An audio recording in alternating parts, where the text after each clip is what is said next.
आज तक कोई राष्ट्र या कोई भी अधिकारी ये नहीं बोला कि हम मारने के लिए या विनाश के लिए इन अस्त्रों की तैयारी कर रहे हैं या इन अस्त्रों का संचालन होगा।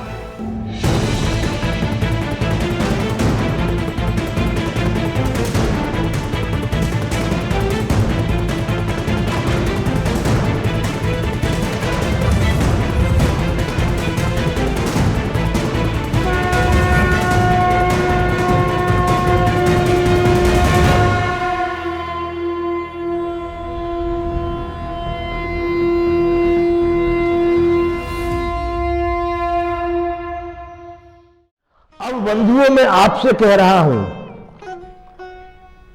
मेरी बातों में कभी कोई छोटा या बड़ा अपने को न समझे। एक सर्वसाधारण मनुष्य और एक सबसे उच्च कक्षा में बैठा हुआ मनुष्य मात्र है।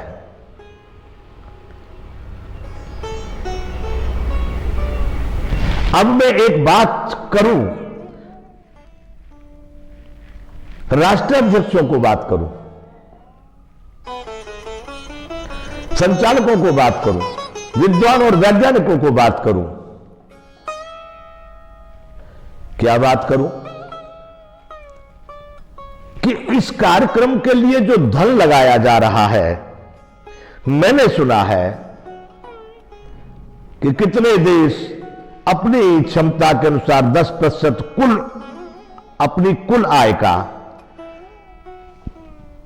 20%, 15%, 18%, जो भी जिसकी सामर्थ्य है, वो कुल आय का इतना धन इस कार्यक्रम में, इस कार्यक्रम का मतलब वो कहते हैं डिफेंस, अंग्रेजी का शब्द है। मुझे अंग्रेजी बहुत नहीं आती, परंतु डिफेंस का जब मतलब पूछते हैं, समझते हैं, तो कहते हैं संरक्षण या सुरक्षा।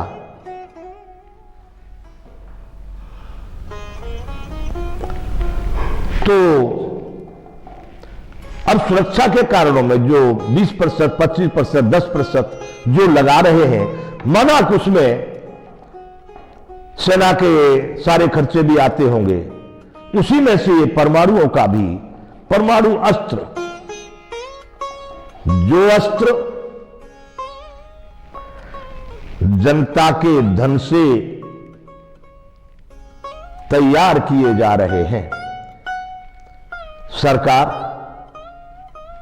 सरकारों के पास, शासकों के पास धन, शासन प्रणाली के पास धन किसका है? जनता का है। और उस जनता के धन को हम कहां लगा रहे हैं? जनता के विनाश के लिए। विचार करने जैसा है। हे महामानवों, मैं आपसे पूछ रहा हूं, उन सभी से पूछ रहा हूं जो कहते हैं कि यह इतना अर्थ, इतना धन हमने डिफेंस के लिए उपयोग किया।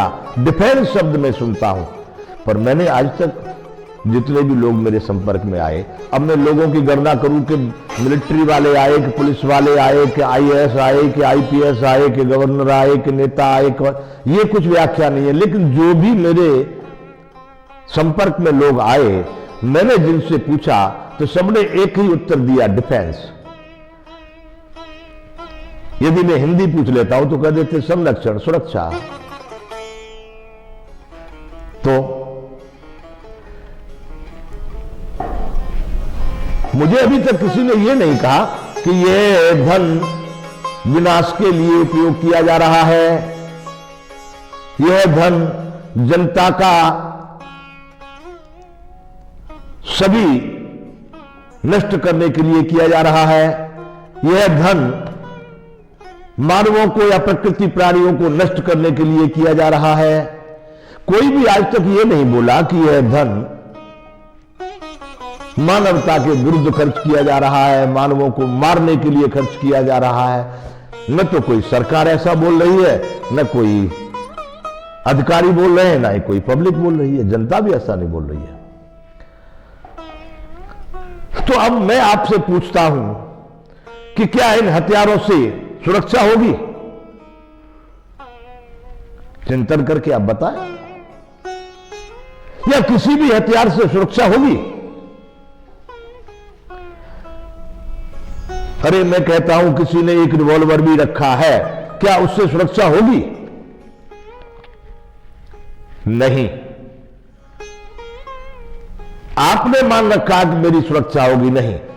सीधा अर्थ में होगा कि आप उससे किसी को मार सकते हो, वो रिवॉल्वर आपको बचा नहीं सकती। ऐसे ही जितने अस्त्र आप ये परमाणु आणविक अस्त्र इतने तैयार कर रहे हैं, इनसे आप अपनी सुरक्षा के लिए नहीं कर रहे हैं, किसी को मारने के लिए कर रहे हैं। अब आप कहेंगे जो हमको मारने आएगा हम उसको मारेंगे, तो ये तो ऐसा हो गया कि तुम उनको मारोगे और वो तुमको मारेंगे। मतलब बंधुओं में ये नहीं कहता कि युद्ध नहीं होंगे, मैं ये भी नहीं कहता कि युद्ध होना नहीं चाहिए, मैं ये भी नहीं कहता कि युद्ध कभी हुआ था या कभी नहीं। ये परंपरा चलती रहेगी, लेकिन युद्ध सेनाओं के बीच होता है, युद्ध सेनाओं का आमने सामने होता है। लेकिन ये कौन सी युद्ध की कला होगी कि सेनाएं बॉर्डर पर खड़ी होंगी, सीमा पर खड़ी होंगी और ये अस्त्र किसी भी देश के अंदर में विनाश कर रहे होंगे? वहां पर सेना नहीं होगी, घरेलू सामान्य लोग अपने अपने गांव और घर या सिटी में, शहर में रह रहे होंगे। इन अस्त्रों का उपयोग विकसित, विकासशील, औद्योगिक अनेक प्रकार के ऐसे स्थानों पर किया जाएगा जिससे दूसरे को क्षति पहुंचे।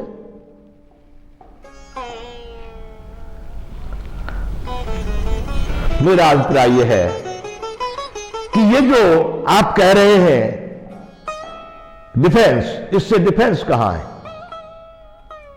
विनाश।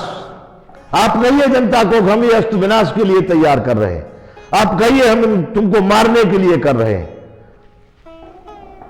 और यदि आप सभी राष्ट्राध्यक्ष इस तरह का सही बात सामने लोगों के रखेंगे तो कदाच जनता की समझ में भी आ जाए कि आप हमारे धन से हमको ही मारने की तैयारी कर रहे हैं। कदाच उनके मन में भी ये विचारधारा आ जाए कि भाई हम भूल रहे हैं, सुरक्षित नहीं है, हम बल्कि विनाश की ओर जा रहे हैं। आज तक कोई राष्ट्र या कोई भी अधिकारी ये नहीं बोला कि हम मारने के लिए या विनाश के लिए न अस्त्रों की तैयारी कर रहे हैं या इन अस्त्रों का संचालन होगा। इसलिए बंधुओं, अब मैं उन राष्ट्राध्यक्ष शासकों के, सेनापतियों के और उन विद्वानों के अतिरिक्त अब मैं कल आपसे साधारण जन मानस, साधारण जनता, जन सामान्य से बात करूंगा कि अंततः हम हैं कहां, हमारा विश्व किधर जा रहा है।